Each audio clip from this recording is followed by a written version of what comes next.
eu sou o professor Renan Duarte e vou lecionar a disciplina de Ciências do 4º ano do Colégio Emaús. E aí, 4º ano, preparados então para a nossa última aula sobre os animais invertebrados? Então a gente vai falar sobre os eumintos e equinodermos, dois últimos grupos, tá bom? Nomes difíceis, tá? Mas a gente vai aprender, beleza? Os eumintos e equinodermos. Eumintos, uma imagem e uma ilustração à nossa esquerda, e equinodermos à direita. Eumintos, pessoal, um nome estranho, né? Diferente, mas eles vão ser considerados os animais que a gente chama de vermes. São os vermes de modo geral. Só que a gente não vai falar verme, nós vamos chamá-los de eumintos. Tudo bem? A gente vai entender um pouquinho mais sobre esses animais bastante curiosos. E os equinodermos, tá? Vocês podem encontrar também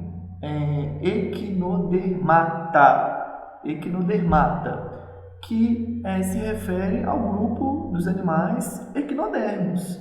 Equinodermos, grupo dos animais considerados, né, equinodermata. É o grupo, tá bom? São as estrelas do mar, esses animais bastante bonitinhos, né? Parece de pelúcia. Vejam só essa estrela do mar azul, pessoal. Ela é muito bonita, são animais extremamente bonitos, tá? E exclusivamente marinhos também, como foi o último grupo que a gente viu. Vocês lembram? Então, bora lá iniciar a nossa videoaula. Primeiro falando dos eumintos. Então, pessoal, a gente está mais acostumado a ouvir o termo verme, né? Aquele verme ali, credo, é um verme, né? E ele é muito comum nos mamíferos, tá, pessoal? Geralmente em cachorro, alguns gatos podem possuir, em alguns casos, verme dentro do corpo dele. E como que a gente descobre isso? É difícil de ter o diagnóstico, mas geralmente quando um animal está com verme, até mesmo alguns gado, cavalo, um porco, é comum a gente ver nos mamíferos, tá? Eles saem pelas fezes, tá? A maioria deles vão parasitar, a gente vai entender o que é parasita, o nosso trato digestório, intestino, né? Estômago, intestino delgado, intestino grosso. Os vermes são parasitas, tá? E habitam dentro de nós. E na maioria das vezes podem provocar doenças, tá bom? Então, são os eumintos, tá? Então, de modo geral, um grupo de animais alongados e de corpo mole. Esses vermes, eles são divididos em dois grupos. Esses eumintos são divididos em dois grupos, tá? Plateumintos e nemateumintos. É igual os quinidários lá, que existem duas formas de grupo, né? Não lembram? Né? Existem os quinidários que ficam parados e os quinidários que ficam nadando. Mesmo modo quando também nós dividimos os mamíferos terrestres e os mamíferos marinhos.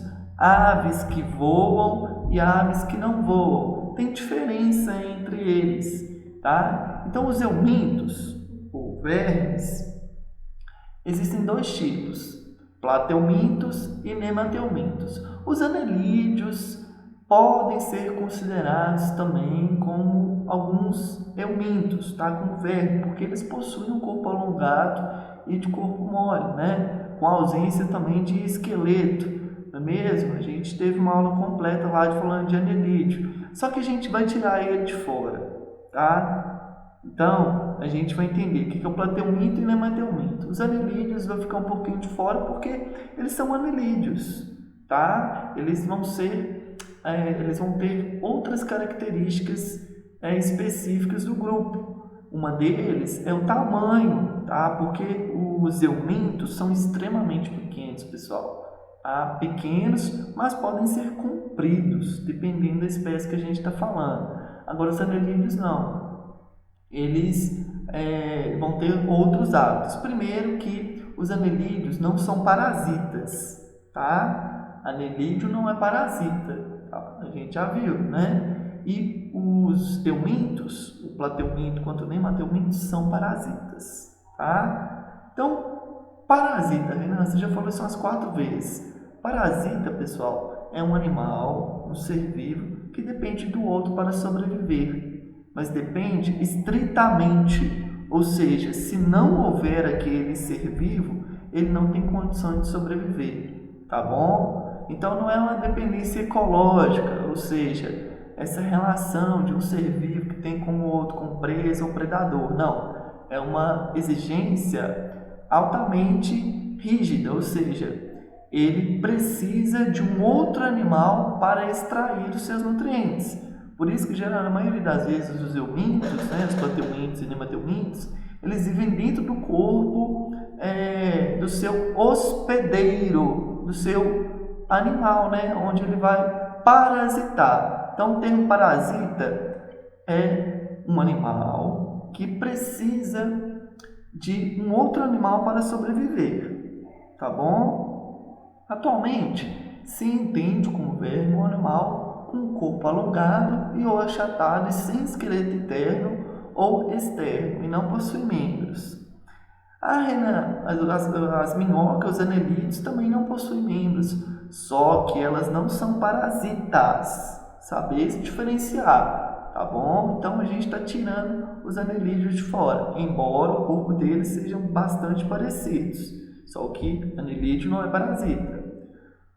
Os vermes são encontrados praticamente em qualquer habitat, incluindo mar, rio e subterrâneo, tá? Em terras subterrâneas. Muitos também são parasitas, como a tênia e a lombriga. Alguns vermes, notavelmente a minhoca, desempenham um papel muito importante no meio ambiente. Então, como a gente já aprendeu, a minhoca, tá? Que é um tipo de anelídeo, não são parasitas. Tudo bem? Então a gente vai entender, né, aprofundar um pouquinho dos eumintos que são considerados parasitas, tá bom? Um exemplo aí das espécies, a tênia, tá? Tênia e lombriga são exemplos de eumintos. Aí algumas imagens, tá? Essa daqui é uma imagem microscópica, tá, pessoal? Aqui, ó, são 2 vermezinhos aqui, aqui mais alguma imagem, são animais extremamente nojentos, né, pessoal? Se a gente for olhar a verdade, né, são animais bem peculiares, assim. E curiosidade, essa foto aqui, ó, à direita, temos um corpo humano, né, uma pessoa que está parasitada por um verme. Então percebam, olha só, isso aqui é toda a estrutura do verme. Ele está na parte de dentro do hospedeiro da pessoa. O hospedeiro é o ser vivo em que o parasita, o euminto, vai estar dentro dele, tá? Então é um grupo também muito diverso, com várias espécies, né? Algumas coloridas, com estruturas de fixação, como está nesta imagem, uns mais gordinhos, outros mais fininhos, e na maioria das vezes eles vão aumentar justamente o intestino ou o estômago da pessoa. Por quê, Renan? A porta de entrada, geralmente, por que é importante a gente lavar uma fruta antes de comer, né? Pode ser que essa fruta ou este alimento venha com ovos deste euminto. Aí você ingere e vai para onde? Vai lá dentro do seu estômago, né? Ali é o ambiente perfeito para os ovinhos começarem a eclodir e ficar lá dentro da sua barriga. Existem casos, inclusive, mais graves, pessoal, que a pessoa não detecta que está com verme, né? E ele começa a procriar tanto, né? O ovo eclode, o verme se torna adulto, o euminto se torna adulto dentro de nós e começa a criar lá, né? A reproduzir dentro de nós, né? Existem casos mais raros de vermes, inclusive no cérebro, tá? Em casos mais graves, a pessoa pode chegar ao óbito, tá? Pelo excesso de verme dentro do nosso corpo. tá bom? Então, na maioria das vezes, esses animaizinhos, tá? Esses parasitas, vão provocar doenças, tá bom? São vários tipos de doenças. Aí, então, dois conceitos interessantes. Existem os endoparasitas e ectoparasitas. Você já sabe que parasita é um animal que precisa de um outro para sobreviver. Existem o que vão habitar dentro do corpo do ser vivo, dentro do corpo do hospedeiro, e os que vão habitar fora do corpo do hospedeiro. Ecto, de fora, endo, de dentro. Endo vai ser os eumintos, de um modo geral. Ectoparasitas, os carrapatos, pulgas, são exemplos de parasitas que ficam de fora, na parte de fora do corpo da pessoa, tá bom? Os carrapatos é um exemplo clássico, né, pessoal? É muito comum a gente encontrar em cachorro, em gato, né, em boi, em cavalos, até mesmo em porco, em alguns porcos. Muitos também vão gerar, né, podem ser transmissores de doenças.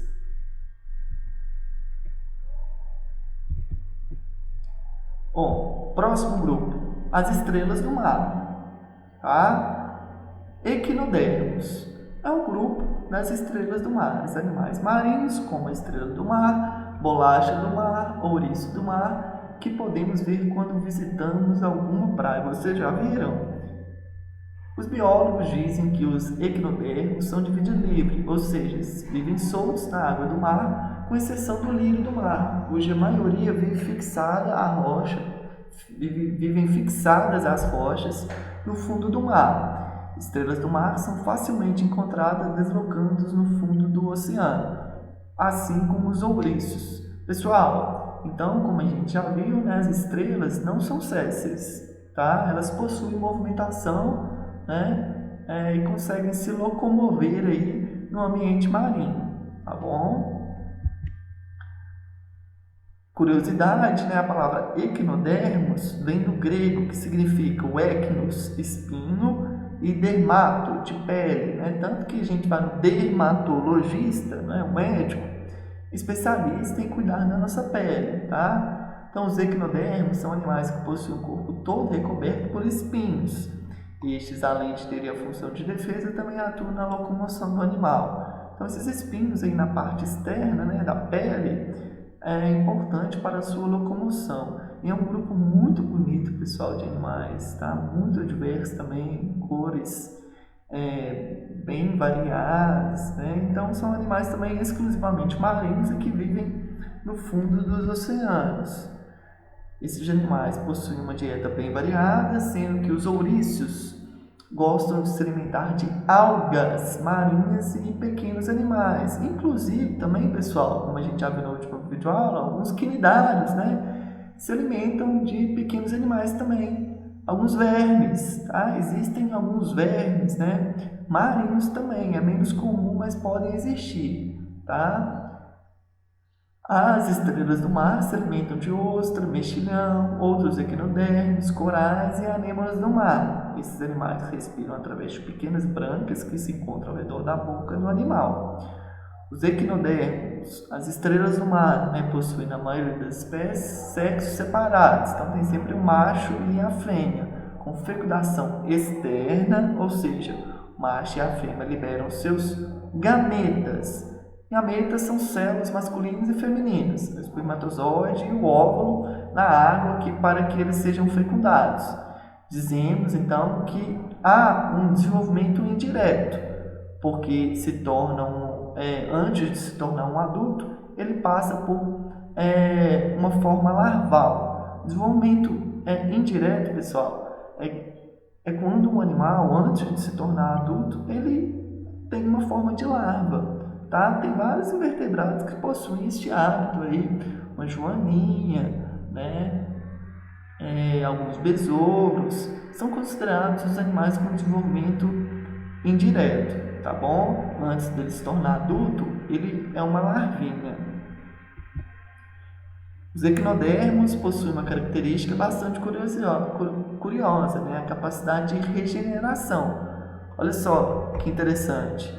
Ele, se houver um corte, né, na meio do animal, ele se desenvolve novamente. Olha aqui, o início de um novo desenvolvimento. Então, você retira o braço dele, ele se torna outro. É como se fosse um clone. Muito interessante. Eles possuem um disco central, tá? Onde se localiza o seu sistema nervoso. É muito simples, mas eles possuem também. Se a estrela do mar for dividida, ela pode se transformar em outra estrela, desde que haja uma parte do disco central na parte de que foi retirada. Esses equinodermos possuem olhos muito simples, localizados nas extremidades de cada braço, que são capazes de perceber a luminosidade. Assim, eles conseguem se movimentar. Aí, descrevendo algumas espécies, né? Aí, olha só, estrela-serpente, bolacha do mar, o próprio lírio do mar, pepino do mar. É um grupo muito diverso e muito interessante. Aí, um resumão, então, dos grupos que a gente já viu, né? Falamos lá, primeira videoaula, falamos dos anelídeos, né? Dos moluscos, artrópodes, poríferos, quinidários. É muito grupo, tá, pessoal? Façam os exercícios aí da questão 1 a 7, questões muito simples também, tá? Só olhar ver as videoaulas para responder. Mais essas questões até a questão 14.